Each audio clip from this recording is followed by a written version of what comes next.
Magandang umaga po sa ating lahat. At una po sa lahat, ako po ay nagpapasalamat sa Diyos sa panibagong pagkakataon na binigay niya po sa akin para makapangaral po ng kanyang salita.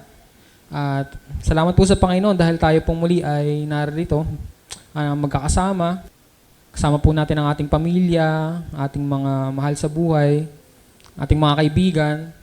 Speaking of mga kaibigan, ang atin pong pag-aaral sa umagang ito ay somehow papatungkol sa friendship o pagkakaibigan. So lahat po tayo dito ay mayroong mga kaibigan. And sabi po dun sa pag-aaral na ginawa ng Manila Bulletin, ginather ng Manila Bulletin yung mga surveys from different countries, sabi doon, na lumalabas na ang mga Pilipino ay ang isa sa mga pinaka-friendly na mga tao dito sa mundo. So, bakit kaya? Kasi ang mga Pilipino, mahilig silang makisama at madali para sa kanila ang makisama. Lalo higit sa lahat, ang mga Pilipino ay maraming interest na nasi-share natin sa ibang mga tao. Madali para sa Pilipino ang makibagay, makisama. At meron ngang, di ba, instances na isang beses pa lang kayo magkausap, then after nyo mag-usap, magkaibigan na kayo kasi yung nagkakaroon kayo ng parehas na interest, parehas na experiences somehow, di ba? Kaya tayo nagkakaroon ng mga kaibigan kasi yung mga kaibigan natin, kaparehas natin ng interest, minsan kaparehas natin ng karanasan, kaparehas ng mga gustong gawin sa buhay. So, andun, nagkakaroon tayo ng mga kaibigan. Para sa ating mga Pilipino, madali sa atin ang mapalapit sa ibang tao, madali sa atin ang makipagkaibigan. Alam ba natin sa ating mga sarili na merong isang kaibigan sa atin na nag-stand out sa lahat ng mga kaibigan, na isa siyang kaibigan na hindi mapapaltan ng kanino man. Di ba minsan, meron tayong mga kaibigan na kina-cut off natin, then papalitan natin ng ibang kaibigan. Merong mga ganyang tao, di ba? Yung magka-cut off sila ng kaibigan, then meron silang ipapalit na panibago. So yung kaibigan natin na ito ay hindi siya yung kaibigan na tipong pwede nating i-cut off sa buhay natin, then papalitan natin ng panibagong kaibigan. Kasi siya yung kaibigan sa atin na nag-stay siya sa atin, anuman ang nangyari sa atin, anuman gaano man kagulo yung pinagdaanan natin, nag-stay siya sa atin bilang kaibigan. Hindi siya yung kaibigan na nangiiwan pagka tayo ay nasa punto na ng buhay natin na lugmok na tayo, di ba? Kasi siya pa yung kaibigan na nagle-lift up sa atin para mapagdaanan yung mga bagay na nararanasan natin sa punto ng buhay natin na yun. So, sino nga ba itong tinutukoy ko na kaibigan natin na to? So, if you do have your Bible, let us open our Bible in John chapter 15, verse 12 to 17.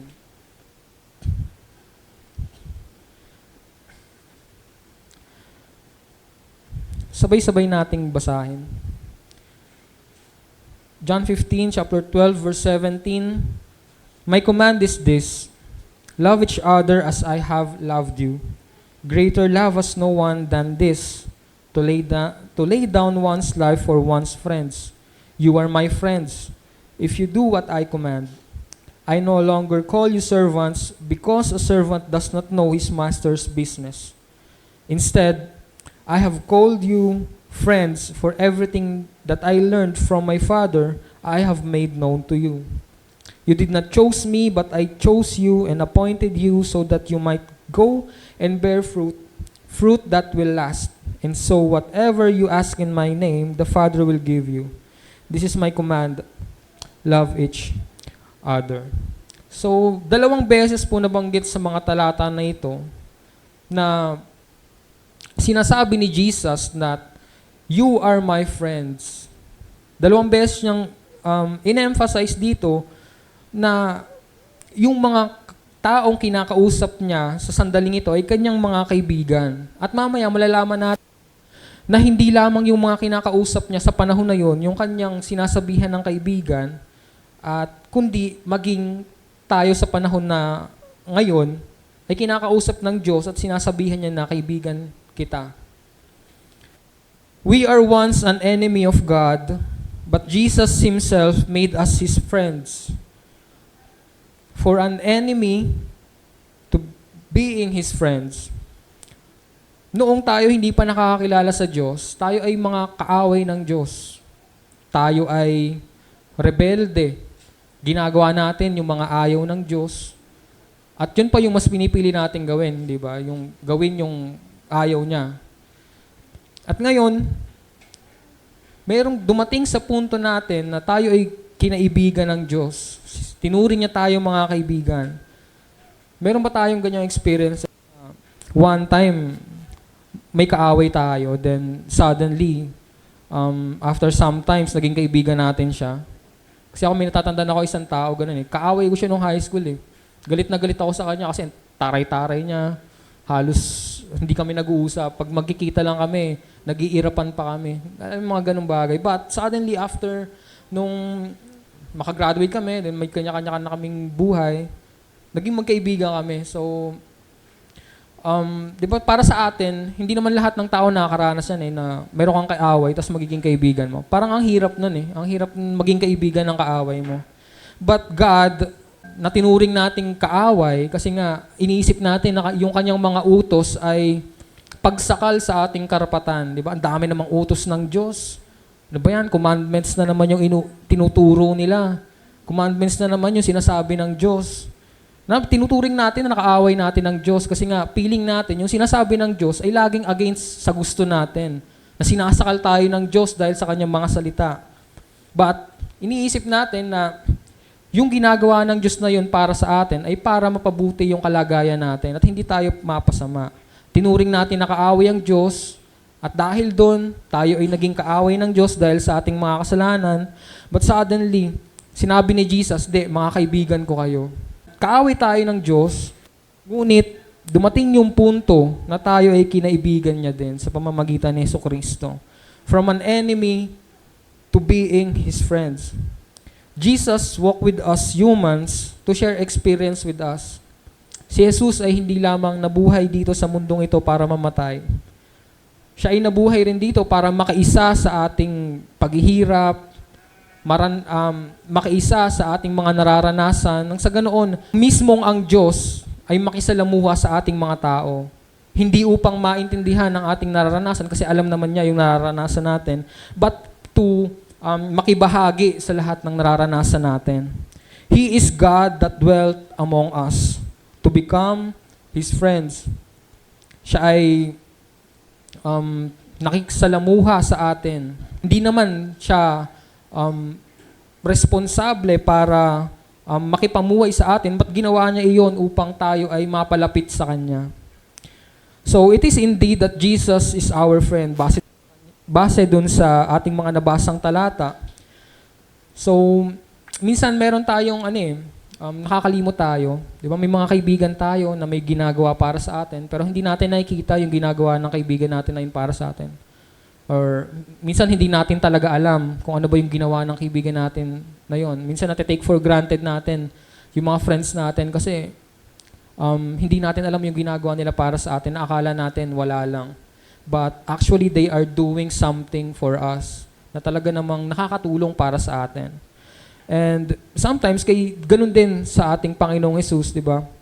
Minsan, hindi nakakalimutan natin kung ano ba yung ginawa ng Diyos ni Jesus para sa atin.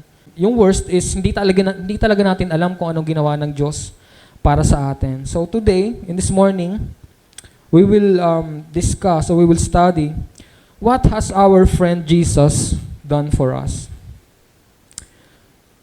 Number 1, Jesus, the best friend we ever had, demonstrate the greatest love through His death on the cross. Sabi sa John chapter 15, verse 12 to 14, "My command is this, love each other as I have loved you. Greater has no one than this, to lay down one's life for one's friend. You are my friends if you do what I command." So mag-focus tayo dun sa verse 14. Sabi doon, "You are my friends if you do what I command." So hatiin natin yung verse na to. Sabi doon, "You are my friends." Dito muna tayo mag-focus. Pinapatungkulan niya dito yung kanyang mga disipulo na kanyang kausap. At sinabi niya doon na greater love has no one than this, to lay down one's life for one's friend. Ang tinutukoy niya dito ay yung greatest love, ba? Ako, minsan, dati, napaisip ako, bakit kaya ang greatest love ay yung ialay mo yung buhay mo para sa isang kaibigan? Naisip ko kasi, hindi ba dapat ang pinaka-greatest na love dapat ay yung pagmamahal ng Diyos sa atin? Diba yung love dapat ng Diyos? Bakit yung pagmamahal ng kaibigan o yung ialay mo yung buhay mo sa isang kaibigan ay ang pinaka-greatest na act of love? So, doon kasi ako nag-focus doon sa human side na akala ko itong mapatungkol sa tao. Literal na tao. Ngunit, kung babasahin natin o kung babalikan natin, Jesus himself demonstrate this act. Why? This act is the greatest love. Siya mismo yung pinapatungkulan niya kung saan iaalay ang kanyang buhay para sa kanyang mga kaibigan. Naging greatest yung act of love na laying down one's life for one's friend dahil si Jesus mismo yung nagpakita kung papaano niya ipinamalas yung pagmamahal niya sa kanyang mga kaibigan. Siya mismo yung kaibigan na siyang nag-aalay ng kanyang buhay para sa kanyang mga kaibigan. And after that verse, sabi doon, you are my friends. So, pumapatungkol yung kanyang pag-aalay ng kanyang buhay para sa kanyang mga kaibigan. Jesus laid down His life on the cross for us, His friends. This might be impossible for any human beings to lay down His life for the sake of others, but pinakita ni Jesus kung papaanong ang pinakadakilang ang pagpapamalas ng pag-ibig ay ang kanyang pagbubuwis ng kanyang buhay, pag-aalay ng kanyang buhay para sa kanyang mga kaibigan. At sinabi nga niya doon na kayo ay aking mga kaibigan. So, doon tayo sa pangalawang parte ng verse 14. Sabi doon, if you do what I command. So, doon sa verse 14, merong dalawang klase ng statement. Ang una is yung you are my friends. It is a declarative statement. Sinasabi niya na kayo ay aking mga kaibigan. But doon sa second part ng verse 14 is a conditional clause. Conditional to kaibigan ko kayo kung susundin niyo ang aking mga pinag-uutos. So itong conditional clause na ito ay nagdadirect sa isang imperative statement. So balikan natin yung verse 12, sabi doon, my command is this, love each other as I have loved you. At itong sinasabi ni Jesus na if you do what I command ay hindi lamang pumapatungkol dun sa command niya sa verse 12, but dun sa kanyang ipinag-uutos na love. Love your neighbor as yourself, love one another, di ba? Lahat ng kinumand ni Jesus ay pinapatungkulan niya dito, but in-emphasize lang ni Jesus yung command na love each other as I have loved you. Malalaman natin kung bakit yun yung in-emphasize niya sa talata na ito. So, ang sinasabi ni Jesus na yung kanyang mga kaibigan ay yung sumusunod sa pinag-uutos niya. The one who keeps His commands is the true friend of Jesus. Friendship is a two-way relationship, di ba? Hindi mo pwede sabihin magkaibigan kayo kung ikaw lang yung nagtuturing sa kanya bilang kaibigan. Hindi pagkakaibigan yun. Ang pagkakaibigan is two-way relationship. Ang tingin mo sa kanya ay kaibigan at ang tingin niya sa iyo ay kaibigan. At hindi lamang ang pagkakaibigan ay hindi lamang siya yung kunwari siya gumagawa siya ng mabubuting bagay sa akin, then ako wala akong ginagawa para sa kanya. Hindi 'yun pagkakaibigan kasi ang pagkakaibigan ay nagre-require siya ng at least in a human perspective na ang pagkakaibigan must required needs in both side na ako meron kang ginagawa para sa akin at siya may ginagawa sa iyo. Hindi pwedeng isa lang yung may ginagawa para sa isa at yung isa naman ay wala. So He laid down His life for us, Jesus, that must have led us to obeying His commands. Jesus laid down His life for us, His friends, and dapat yung sa atin, sa pag-iisip natin, na yung bagay na yun na ginawa ng Diyos para sa atin, magdirekta siya sa atin para sumunod sa kanyang utos. sa kanyang mga sinasabi, sa kanyang mga ipinapagawa sa atin. Dahil ano naman natin, parang may ginawa na nga yung tao sa'yo, then ikaw, parang wala pa ring epekto sa'yo yun. Diba lahat naman kasi ng bagay na ginagawa ng tao, mayroong epekto. So, sa atin, personal, dapat may epekto sa atin yung kamatayan ng Diyos para sa atin. Diba? Kasi nga, tinuring na nga tayong kaibigan ng Diyos. Dati niya tayong mga kaaway. Tapos ginawa na nga tayong kaibigan, tapos wala pa rin tayong pakialam sa Kanya. Parang ganon. So, that must lead us to doing what He doing what is right sa harapan ng Diyos. So, makikita natin, maisip natin na talagang si Jesus ay naging kaibigan sa atin. Kasi walang sino mang tao ang mag-aalay ng kanyang buhay para sa isang tao. Di ba? Pwedeng merong makaisip nun, pero para sa mga karamihan ng tao, mahirap gawin yon na hindi naman magpapakamatay, pero yung iaalay mo yung buhay mo to the point na mamamatay ka na para sa isang tao o para sa mga tao. Di ba? Ang hirap gawin nun. Nakita natin doon kung paano ang Diyos ay naging kaibigan sa atin. And ibabalik natin yung syempre, ang Diyos naging kaibigan sa atin. And now, am I being friend to God? Naging kaibigan ba tayo sa Diyos? Kung ang Diyos naging kaibigan sa atin, tayo ba? Naging kaibigan ba tayo sa Diyos? Naging kaibigan ba tayo kay Jesus? Or ang Diyos lang yung naging kaibigan sa atin, tayo naman, wala pa rin tayong pakialam. We keep on declining kung ano yung sinasabi ng Diyos. Parang binuwis niya na nga yung buhay niya sa atin, then tayo, wala pa rin tayong pakialam. Wala pa rin nababago sa buhay natin. Kasi yun naman yung role din ng kaibigan sa atin di ba? Wala naman kasing kaibigan na gustong mapasama yung kanyang, di ba? Yung kanyang kaibigan. So, ang kaibigan, ang gusto niya lang gawin yung mapabuti yung kaibigan niya. Parehas silang nag-grow sa isa't isa para mas mapabuti yung kalagayan ng isa't isa. Ngunit tayo, ang ginawa ni Jesus para sa atin, pinabuti niya yung kalagayan natin. Tapos tayo, parang hindi natin inaiisip yung ginawa niya para sa atin, di ba? Parang hindi naman natin tutumbasan yung kanyang ginawa niya para sa atin. Magkaroon lamang ng apekto sa atin, personal na apekto sa atin, yung ginawa niya sa atin. So, pwede nating isipin o pagnilayan minsan na, what can I do for Jesus, our friend? Ano ba yung pwede kong magawa para kay Jesus? Kasi nagbuhis siya ng buhay para sa akin. Dati niya akong kaaway, pero tinuring niya akong kaibigan.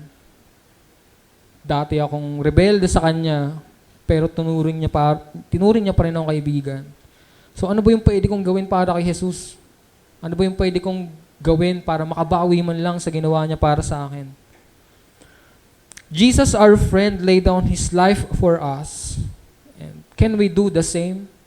Inialay ng Diyos ang kanyang buhay para sa ating kanyang mga kaibigan. Pwede ba nating gawin yung katulad ng ginawa niya? Hindi naman to the point na, magpapakamatay na ako kasi nagpakamatay yung Diyos para sa akin. Hindi ganun. Inaalay ng Diyos yung kanyang buhay para sa atin. And ganun din yung gawin natin. Ialay natin yung buhay natin para sa Diyos. Hindi naman natin kailangan na gawin yung mga bagay na talagang ikamamatay natin. Kundi, habang tayo ay nabubuhay, yung sarili natin ay iniaalay o idinededicate natin para sa Diyos. Diba? Yung ating buhay, makita na lumalakad tayo sa kalooban ng Diyos, lumalakad tayo sa naisin ng Diyos sa ating mga buhay. The apostles and the early church fathers have done this. They died, they laid down their lives for the sake of the gospel which Jesus gave us. Itong mga apostol, and din yung mga church fathers natin, literal silang namatay para sa Diyos o para kay Jesus. At hindi natin kayang gawin yon, panigurado. Na itong mga apostol na ito, pinaglaban nila yung ebanghelyo sa kasukdulan ng sila man ay humantong sa kamatayan. Pinagpatuloy nila kung ano yung pinapagawa sa kanila ng Diyos at kung ano yung naisin ng Diyos. Diba? Hindi nila inisip na mamamatay ako. Inisip nila na magamit yung buhay nila para yung ebanghelyo ay makarating pa sa iba't ibang dako ng mundo. Titingnan natin, pwede nating isipin na tayong mga kaibigan na ng Diyos, ay pwedeng may gawin sa Diyos. Hindi naman about iyon sa pagpapakamatay o sa pagkitil ng buhay natin, but gamitin yung buhay natin para sa kapakanan ng ebanghelyo, kapakanan ng gawain ng Diyos, para sa mga bagay na gusto niya para sa atin. Pangalawa, Jesus, the best friend we ever had, sharing divine knowledge and spiritual connection. Sabi dun sa verse 15, I no longer call you servants because a servant does not know his master's business. Instead, I have called you friends, for everything that I've learned from my Father, I have made known to you. In a master-servant relationship, in their time at least, there was a huge gap between them, a master and a servant. The servant will just do whatever his master says, and the master has no obligation to tell further information about things about him and his plans to his servant. So yung master and servant na relationship noon ay malaki yung agwat. Ito yung master, ito yung servant. Yung master, wala siyang obligasyon na sabihin kung ano yung mga gusto niyang mangyari dun sa kanyang servant. Wala siyang obligasyon na i-disclose yung kanyang mga plano sa kanyang mga servants. Na wala siyang obligasyon na sabihin kung ano man ang kanyang gustong sabihin. Ang natatanging responsibilidad ng isang servant ay gawin ng gawin kung ano yung sinasabi ng kanyang masters. Wala siyang karapatan na tanungin na, kunwari, yung master niya nag-utos sa kanya na, ito, kunin mo to, ganyanin mo to. Wala siyang karapatan na sabihin na, bakit po?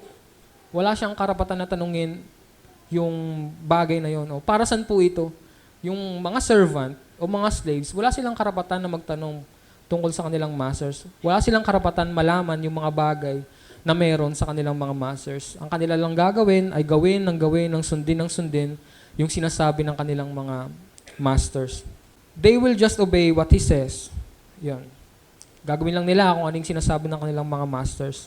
In this verse, Jesus show how he is being a friend to his servant.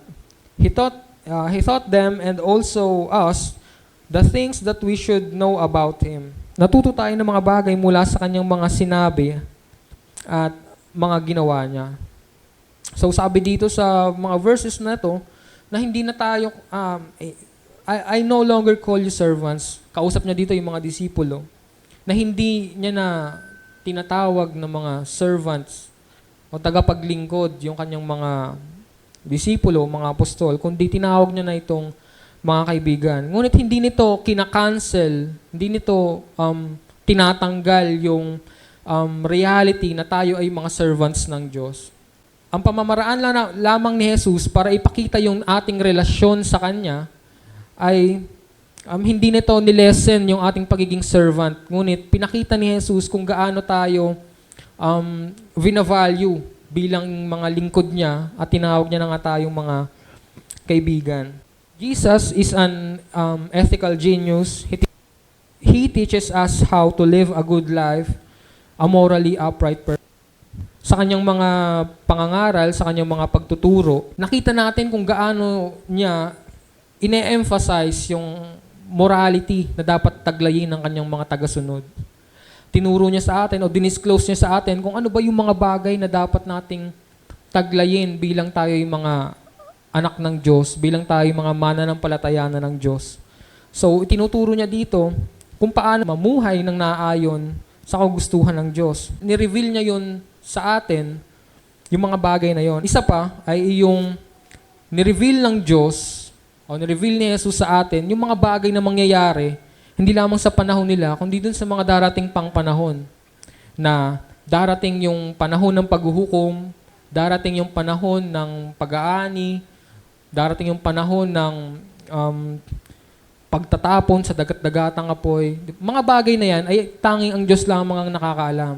Ngunit si Jesus, yung mga bagay na Diyos lamang ang nakakaalam, ay i-disclose niya sa atin. Dinisclose niya sa kanyang mga disipulo. Sinabi niya, ito yung mga mangyayari.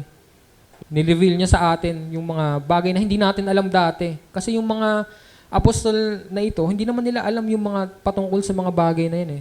Si Jesus lamang yung nag-introduce sa kanila ng mga bagay na yun, na darating yung panahon na maghuhukom. Doon ipinakita na si Jesus ay ating kaibigan by sharing sa atin kung ano yung mga bagay na makalangit. And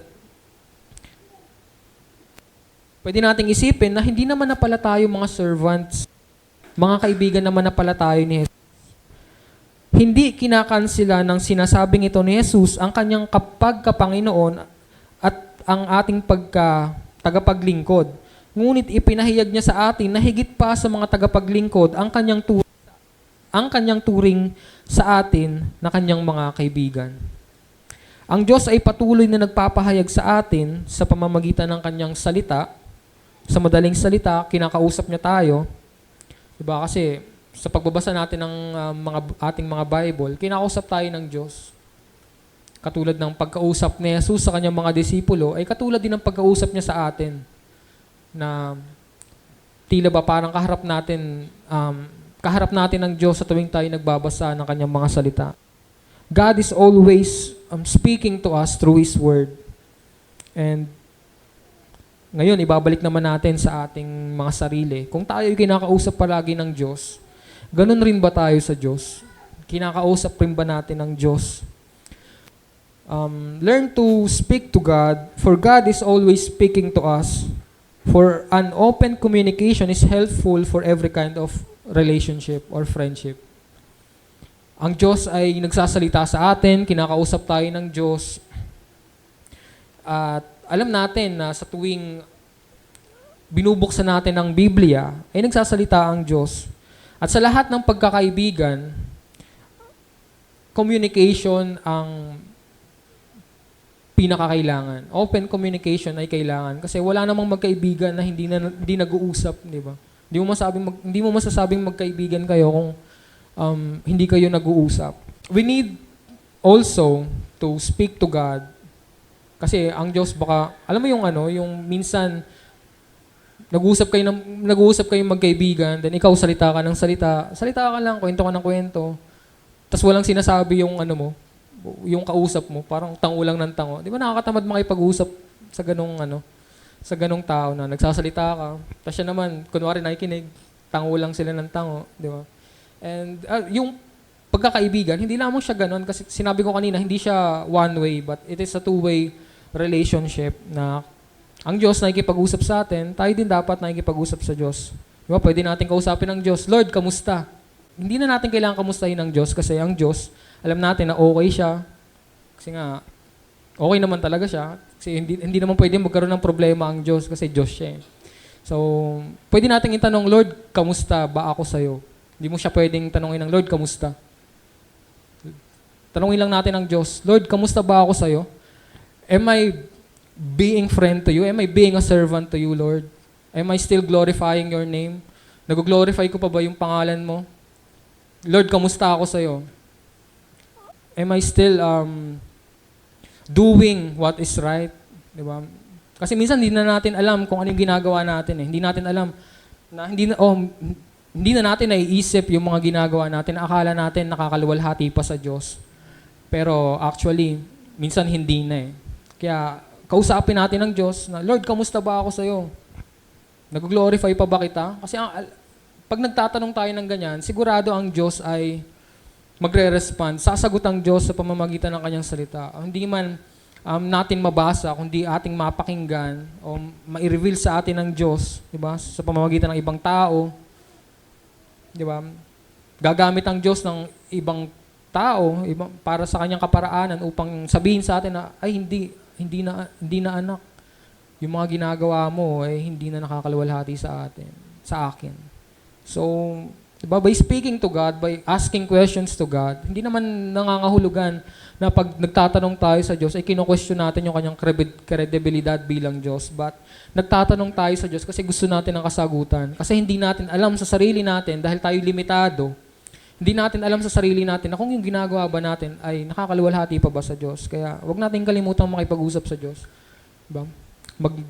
Iniisip kasi natin na para kasing napaka-childish na, Lord, kamusta ba ako sa'yo? Lord, diba? Minsan kasi ganun, diba?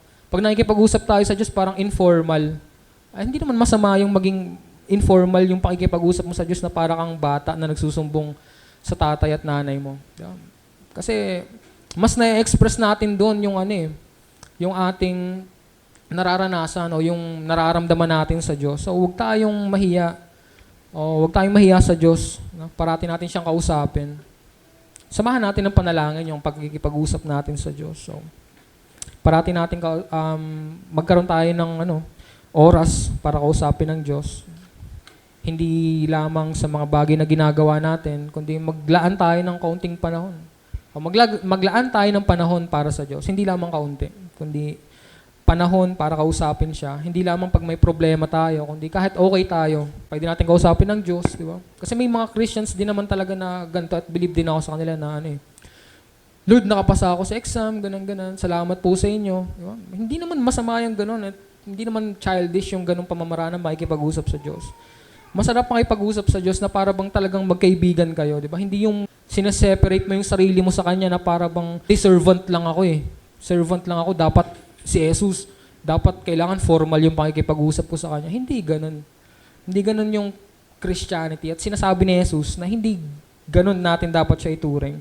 Turing natin siyang kaibigan kasi nga tinuring niya tayong mga kaibigan. Huwag tayong mahiya. Ano mang approach yung gawin natin sa Diyos. Lagi nating tatandaan na makikinig siya sa atin tuwing tayo ay kumakausap sa Kanya o kinakausap natin siya. Pangatlo, Jesus, the best friend we ever had, chooses us to be His friends. Sabi sa verse 16, You did not choose me, but I chose you and appointed you so that you might go and bear fruit, fruit that will last, and so that whatever you ask in my name, the Father will give you. How wonderful it is that Jesus Himself is the one who initiates for us to be His friends. The God incarnate, the God that dwelt among us, chooses us to be His friends. Diba? Si Jesus mismo yung nag-initiate para tayo yung maging kaibigan. Siya mismo yung pumili sa atin. So, ibig sabihin, siya yung nag-initiate para maging kaibigan tayo. Na ang Diyos na nagkatawang tao, na ang Diyos na bumaba dito sa lupa, ay ang siyang nag-initiate, sabihin niya sa atin na hindi na kita kaaway, kaibigan na kita. So, di ba nakakamangha yung kilos ng Diyos kung paanong yung dati nating estado bilang kaaway ng Diyos ay pinalitan niya ng pagkakaibigan. So, tayo rin naman, di ba, pumipili tayo ng mga kaibigan. Di ba? Di ba pumipili tayo ng mga kaibigan? Minsan gusto natin kaibigan yung yung matutulungan tayo mag-grow. Di ba? Yung hindi tayo ipapahamak. Kasi ayaw naman natin ng kaibigan na gano'n, di ba? Yung ipapahamak tayo. So, ang gusto natin kaibigan, pipili tayo ng kaibigan na mag-grow tayo kasama siya. At minsan may mga pumipili rin naman ng mga kaibigan na magbe-benefit siya. So, ito pipiliin ko tong kaibigan kasi ganto siya. Malaki yung may tutulong niya sa akin. So, di ba may mga ganun pumipili na kaibigan. So, si Jesus, pumili rin siya ng mga kaibigan. Sabi doon, di ba, You did not choose me, but I chose you. So, malinaw na sinasabi na ang Diyos mismo, so Jesus mismo ang pumili sa atin bilang kanyang maging kaibigan. So, meron din tayong standard kung paano pumili ng kaibigan. Minsan gusto natin yung kaparehas natin ng interest o di kaya nagkakasundo tayo sa mga maraming bagay. But Jesus' only standard is we must obey His commands. Meron ding standard si Jesus sa pagpili ng kaibigan. Sabi nga dun sa verse 12 kanina, sa verse 13, verse 14, You are my friends if you do what I command. So, it is the only standard that Jesus, ito lang yung natatanging standard ni Jesus kung paano And obeying His commands requires faith. Yung pagsunod dun sa pinag-uutos ng Diyos ay nagre-require ng pananampalataya. And hindi natin mapapaghiwalay yung pagsunod at ang pananampalataya. Kasi hindi tayo maaaring sumunod ng walang pananampalataya. At hindi tayo pwedeng manampalataya o sabihin natin na nananampalataya tayo, ngunit hindi tayo sumusunod. So by obeying His commands, it requires faith. Kung wala tayong pananampalataya, isipin natin na pwede nating isipin na yung pagsunod sa Diyos ay parang duties lamang. O parang ayun, napipilitan. Kasi parang iniisip mo, walang patutunguhan yung pagsunod mo kung wala kang pananampalataya. Parang ganon. So, He not only chose us to be His friend, but He chose us to bear fruit. He chose us to bear fruit. And makita natin na by Jesus choosing us, we are beneficial of His initiative. Beneficial tayo doon sa Kanyang pagpili sa atin. So, tayo na nga yung pinili ng Diyos bilang Kanyang mga kaibigan, tayo pa yung nag-benefit doon sa Kanyang ginawa. Diba? Pinili niya tayo bilang kaibigan para tayo ay mamunga, para tayo ay lumago. And also, nagkaroon tayo ng access sa ating Diyos, di ba? Pinili tayo ng Diyos, pinili tayo ni Jesus bilang Kanyang mga kaibigan. Sabi dun sa verse 16, so that whatever you ask in my name, the Father will give you. So through Jesus, our friend, nagkaroon tayo ng communication sa ating sa Diyos. And makita natin na yung pagpili ng Diyos sa atin ay nagdulot sa atin para magkaroon tayo ng mga bagay na makalangit o mga bagay na ipagkakalob sa atin ng Diyos. Kasi, sabi nga doon na kung ano man yung sabihin natin o hingin natin sa Diyos, ay ibibigay ng Diyos sa pamamagitan o sa ngalan ni Jesus. Nagkakaroon ka ng access doon sa mga bagay na hindi lamang doon sa kaibigan mo, kundi maging doon sa kanyang mga magulang. Kung isipin natin, parang ganun tayo sa Diyos na inoffer sa atin ni Jesus bilang kanyang mga kaibigan, yung mga bagay na o yung mga bagay na pwedeng ibigay sa atin ng Diyos Ama. And He says that whatever we ask in His name, the Father will give to us. He mediates to us to the Father. Without Him, without His death, we are still an enemy of God and our lives are still pointless. Without Jesus, being our friend, without His death, without laying down His life for us, His friends, we are still enemies of God and our lives are still pointless. Diba? Kung hindi dahil sa Kanya, kung hindi niya tayo pinili bilang mga kaibigan, hindi niya tayo pinagbuwisan ng Kanyang buhay, pinag-alayan ng Kanyang buhay, diba? Mananatili na tayo kalaban o kaaway ng Diyos. At sa pamumuhay na iyon, na tayo ay kalaban ng Diyos, ang mga buhay natin ay walang patutunguhan, kundi isang bagay lamang, kapahamakan. So, ang gusto ng Diyos, sumunod tayo sa Kanya, sumunod tayo sa pinag-uutos niya upang maturing niya tayong kaibigan. Kasi yun yung requirement para tayo ay Kanyang maging kaibigan. Ang sumunod sa Kanyang mga pinag-uutos. So, see, Jesus have done for us, and He is the one who initiate. Siya din yung may dala-dala para sa atin. Siya na yung nag-initiate na makipagkaibigan sa atin. Ituring tayong kaibigan. At siya pa din yung may dala-dala ng mga bagay na ibibigay niya para sa atin. Hindi natin may paliwanag kung gaano kalaki yung ginawa ng Diyos para sa atin. And minsan talagang hindi na natin alam kung ano yung ginawa ng Diyos o ni Jesus para sa atin. Kasi malalaman natin na hindi natin alam yung mga ginawa ng Diyos sa atin. Malalaman natin yun pagka tinitake for granted na natin si Jesus. Na alam mo yun, kilala lang natin si Jesus. Walang dating sa atin yung ginawa niya pag sinabing namatay para sa iyo ang Jesus. Parang wala nang dating sa atin, di ba? Minsan ganun eh. Parang naririnig lang natin, alam lang natin sa utak natin na gano'n, na si Jesus namatay para sa atin. Actually, wala nang dating sa atin minsan, di ba? Walang dating. Bakit kaya walang dating? Kasi hindi natin talaga siya nilulok bilang magandang bagay. Hindi natin tinitingnan yung ginawa niya sa atin parang magandang bagay. Parang para sa atin, okay, sige, namatay siya para sa akin. Thank you, Lord. Diba? Tapos parang wala na, yun na yun. Kaya natin take for granted natin siya. Wala tayong puso para sa Diyos. Wala tayong puso para sa kaibigan natin na siyang tinuring tayo sa kabila ng ating estado. Tinuring tayong kaibigan sa kabila ng katigasan ng ulo natin. Tinuring tayong kaibigan sa kabila ng mga bagay na ginawa natin. And masasabi naman natin ngayon na talagang binago tayo ni Jesus. Diba? Paano kung hindi tayo binago ni Jesus, nasa saan tayo? Diba? Sana mag-lead yon para sa atin na gumawa para kay Jesus o ano yung affection natin kay Jesus ay mag-arouse o mag-arise. Diba? Kasi minsan parang wala na kahit naglilingkod tayo sa Diyos, parang wala nang dating sa akin si Jesus. Bakit kaya walang dating sa akin si Jesus? Kailangan, alam natin kung ano yung kailangan? Communication kay Jesus. Kailangan natin ng communication. Diba? Sabihin man ng iba na OA tayo kasi nakikipag-usap tayo sa Diyos. Hindi OA ang pakikipag-usap sa Diyos. Yun yung kailangan.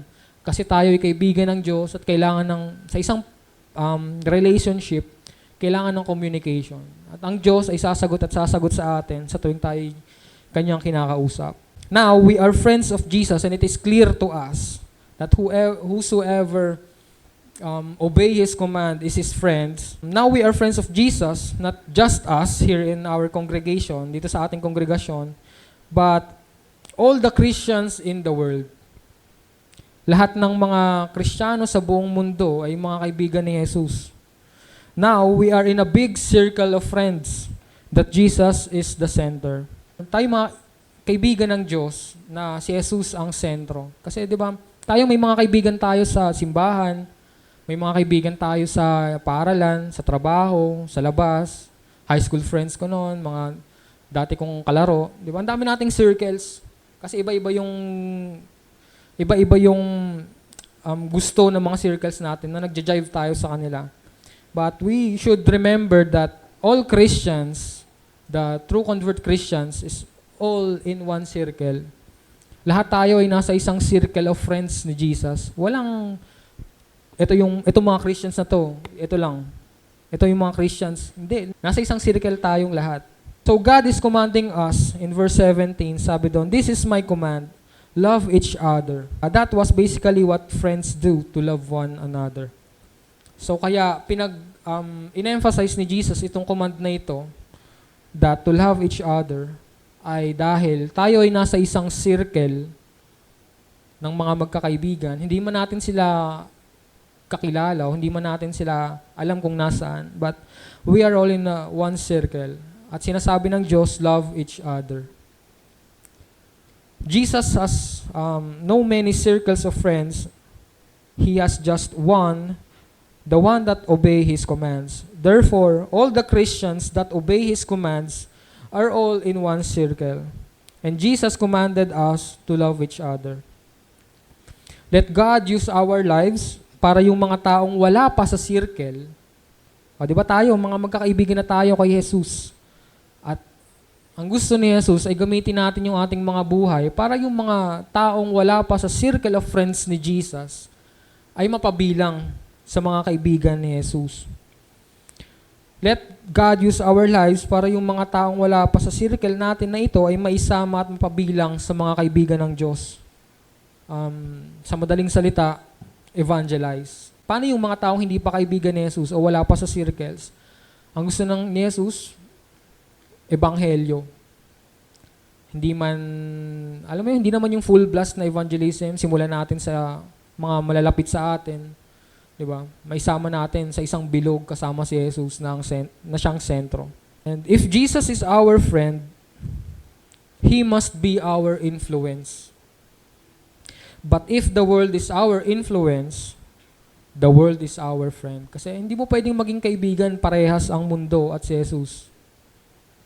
It's either kinat off mo si Jesus pag kaibigan mo ang mundo or kinat off mo ang mundo kung kaibigan mo si Jesus.